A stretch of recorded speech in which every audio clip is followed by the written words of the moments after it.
آپ کو پتا نہیں ریاض ملک کی پہلی نوکری کیا تھی؟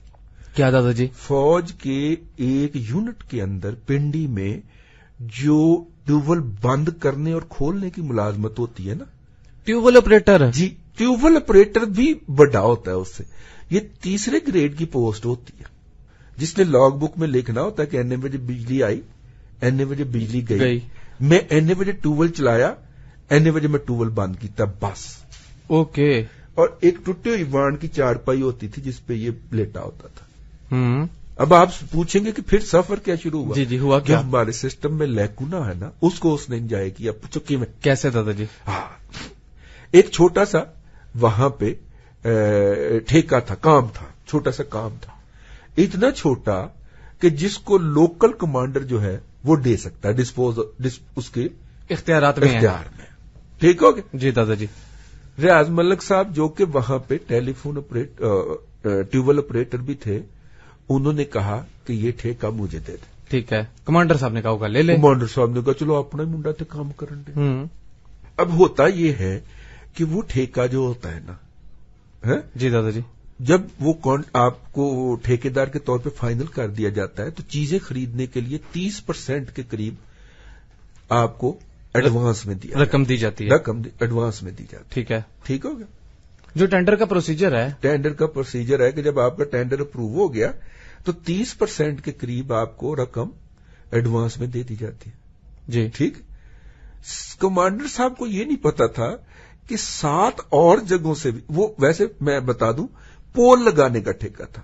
اچھا، پول لگانے کا یعنی کھمبے لگانے کا ٹھیکہ تھا. ٹھیک ہے. ٹھیک کہ کمانڈر صاحب کو پتا نہیں تھا کہ 6 جگہوں سے اور بھی ریاض ملک یہی ٹھیکہ پکڑ چکا ہے. اچھا ٹھیک ہے. ٹھیک ہے. اس نے پولو کا کھمبا لائے، ٹرک بھر کے لایا، سی او صاحب کا معائنہ کروایا کہ جناب یہ میں نے مال لے لیا، اب مجھے 30% ریلیز کر دیں. ٹھیک ہے. سی او صاحب نے دیکھا جب مال آ گیا ہے تو 30% ریلیز کرنے میں کوئی حرج نہیں ہے. انہوں نے کر دیا. He was justified. رائٹ. اس نے چوکیدار کو تھوڑے سے پیسے لگائے، وہی ٹرک بھرا، دوسری جگہ پہ لے گیا. اچھا.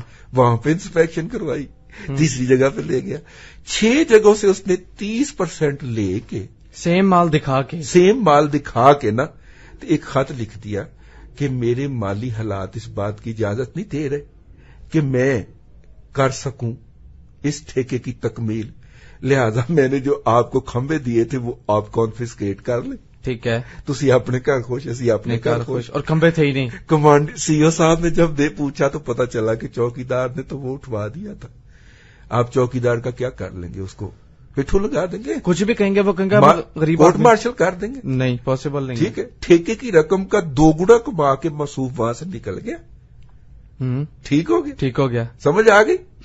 اگلی بات، اب ظاہر ہے یار، ہم کہتے ادارہ ہے.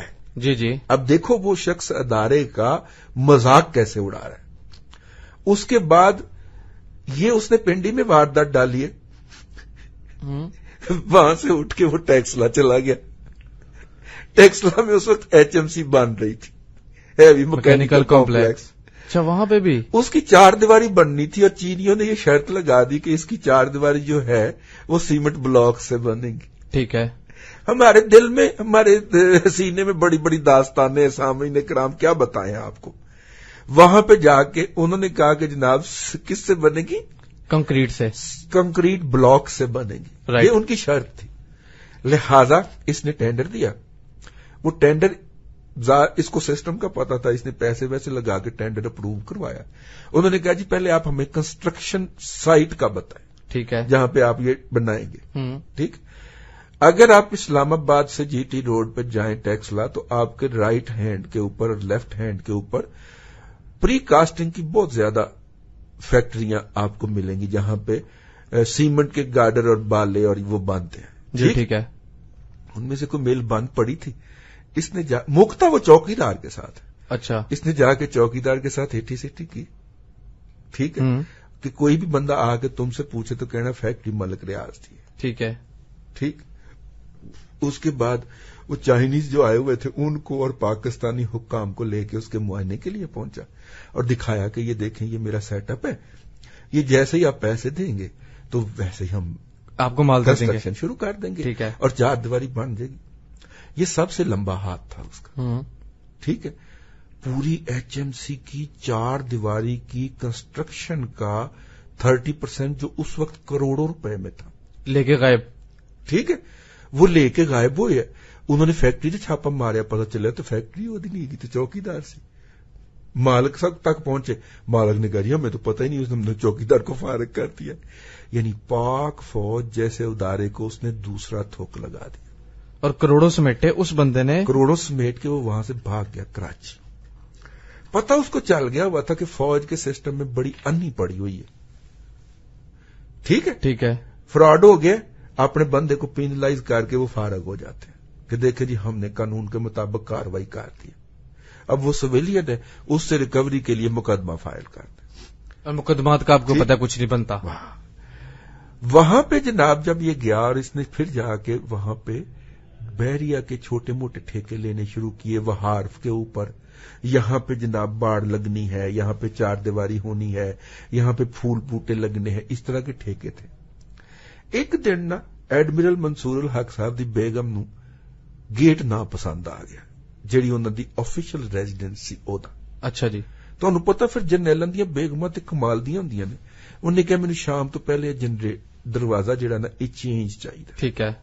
ایتھے ہن اینٹر ہوندا او بندہ جڑا میرا راوی ہے نا ساریاں گلاں دا, وہ کہندا وہ بدقسمت کڑی سی کہ میں کیا کروں, آدمی ہے, بیگم دا موڈ خراب ہے, ایڈمرل صاحب نو جی انہیں پمپ کر دیتا تے اسی تے گئے, لہذا میں نو کیا یار کوش ہو جائے. ایک بیگم نو گیٹ دے حوالے نال مطمئن ہونا چاہیے, ٹھیک ہے. وہاں پہ پھر ملک ریاض کی انٹری شام دی 6 بجے نے, انہیں نوٹس کتنا دیتا ہے 8 بجے تک, 8 بجے تک گیٹ ٹھیک نہ ہویا تو میں تھوڑی ایسی تیسی کر دیں گی. اچھا جی, ٹھیک ہو گئے. یہ جناب انہیں تعارف کرایا کہ جی ایک کرو آدمی ہے, ٹھیک ہے, ملک ریاض اس کا نام ہے, ملک ریاض ہے, یہ جناب سارے کام کر سکتا ہے. وہ کہنے جی میں متعارف کروا کے آ گیا, اس تو بعد پتہ نہیں نے کی پٹی پڑھائی, نہ گیٹ بدلیا, لیکن بیگم میرے تے واری صدقے چلی گئی. اور پھر پتہ لگ گیا کہ بحریہ ٹاؤن لانچ ہو گیا ہے, اور بحریہ ٹاؤن جڑا ہے اودا مدار المحام ملک ریاض ہے, اور پھر اس کے بعد وہ پکڑائی ہی نہیں دیا. اوئے ہوئے, اتنا وڈا 2 نمبر فراڈیا جھوٹا دھوکے باز آدمی کا اتنا زیادہ رائز کر جانا. پھر میں سوچنا ایتھے مشرف اور ایوب خان بھی تے بنے ہی سڑنا, جڑے ثابت ہو گیا کہ 2 نمبر لوگ سن, وہ بھی تے صدر پاکستان اور سارے پاکستان بن کے نکلے. تے اس ملک کے اندر پھر ملک ریاض کا رائز کرنا ہی بنتا تھا. یار میری پاک فوج سے یہ توقع تھی کہ وہ اپنے پیسے تو ریکور کرے یار اس فراڈیے سے, نہیں کیے. آپ نے مجرم کو سزا نہیں دی, مجرم اوپر رائز کرتا کرتا اب آپ کو ڈکٹیٹ کرتا ہے. 54 ارب روپے کے اس نے 2 چیک دیے, چیک باؤنس ہو گئے. اس نے ایک بڑے آرام سے کہا میرا تو بحریہ ٹاؤن سے کوئی تعلق ہی نہیں, یہ کمپنی ہے, میرا دماد اور بیٹا اس کے پارٹنر ہے, کر لو جو کچھ کرنا. اوئے ہوئے, میں نے تو سارے رائٹ ان کے نام پہ ٹرانسفر کر دیے. اب آپ کو پتا چلا سوشل میڈیا پہ جو کمپین چل رہی ہے, اعلی لیڈر ملک ریاض, جی جی جی جی, ہے اس کو لیڈر کے طور پہ پروموٹ کیا جا رہا ہے. اب پتا چلا جی دادا جی, ملک ریاض نے بحریہ ٹاؤن کے مالی معاملات سے کاغذات میں اپنے آپ کو پورا الگ کر دیا. لے لو پیسے. دادا جی سسٹم میں فلا کا مطلب یہ ہے کہ اڑا دے وہ پورا ادارہ, پورا ملک اڑا دے یار. وہ آپ دیکھنا اس نے, اور وہ ادارہ جو ہمیں ہر مسئلے کے اوپر ہمیں حب الوطن اور غداری کے سرٹیفکیٹ جاری کرتا ہے. آپ کو کافی مل گئے ہیں. وہ ادارہ جو ہمارے لوگوں کو گھروں سے اٹھا کے غائب کر دیتا ہے کہ اس کے جناب فلاں تنظیم سے رابطے تھے, اور کسی کو جواب دے نہیں سمجھتا. وہ ادارہ جو اکبر بگٹی کو, ڈاکٹر شازیہ کو ریپ کرنے والا کیپٹن مانگنے کے اوپر قتل کر دیتا ہے, اس ادارے کو ایک بندہ ملک ریاض اتنا بڑا تھوک لگا گیا یار, شرم سے ڈوب مرنے کا مقام ہے. بادیوں نظر میں اس کا مطلب یہ ہے کہ ڈی ایچ اے سٹی کا اب کچھ نہیں بننے لگا. اسی طرح میں آ رہا تھا. اس کا مطلب ہے جس کے پاس DHA کی فائل ہے وہ فاتحہ پڑھ دے, وہ فاتحہ پڑھ دے. اگر اس کو رحیل شریف نہیں کروا پایا, اس کو کوئی مائی کا لال نہیں کروا پایا. انا للہ و انا الیہ راجعون. پاکستان کے اوپر بھی اور پاکستان کے سب سے بڑے ادارہ ہونے کے دعوے دار کے اوپر بھی. ہائے ہائے ہائے ہائے ہائے, کس کو روئیں ہم, کس کو روئیں ہم. ٹھیک ہے, اگر ایک کام آرمی چیف نہیں نہ کروا سکتا, وہ کام کوئی نہیں کروا سکتا. اس ملک میں کوئی نہیں کروا سکتا, کیونکہ اوپر اللہ. اور وہ بڑے دھڑلے سے آرمی چیف کو سینہ بخا کے نکل گیا, جا کر لا جو کچھ کر. AK-47 کی گولی نہیں مار سکتا, کچھ نہیں کر سکا. آپ کو اندازہ نہیں ہے اس کی دفاع میں کتنے جرنیل کھڑے ہو گئے تھے. میں آگے بتانا نہیں چاہ رہا, مجھے اپنی جان بھی عزیز ہے, یہ اتنا ہی برداشت کر جانتے بڑا ہے. پھر میں یہ کہوں کہ اس نے ادارے میں لوگ خریدے ہوئے ہیں, پھر لگائے مجھے پھانسی. ہم یہ نہیں کہہ سکتے. مجھے ان شہیدوں کے خون کا فاتحہ نہیں پڑھنی.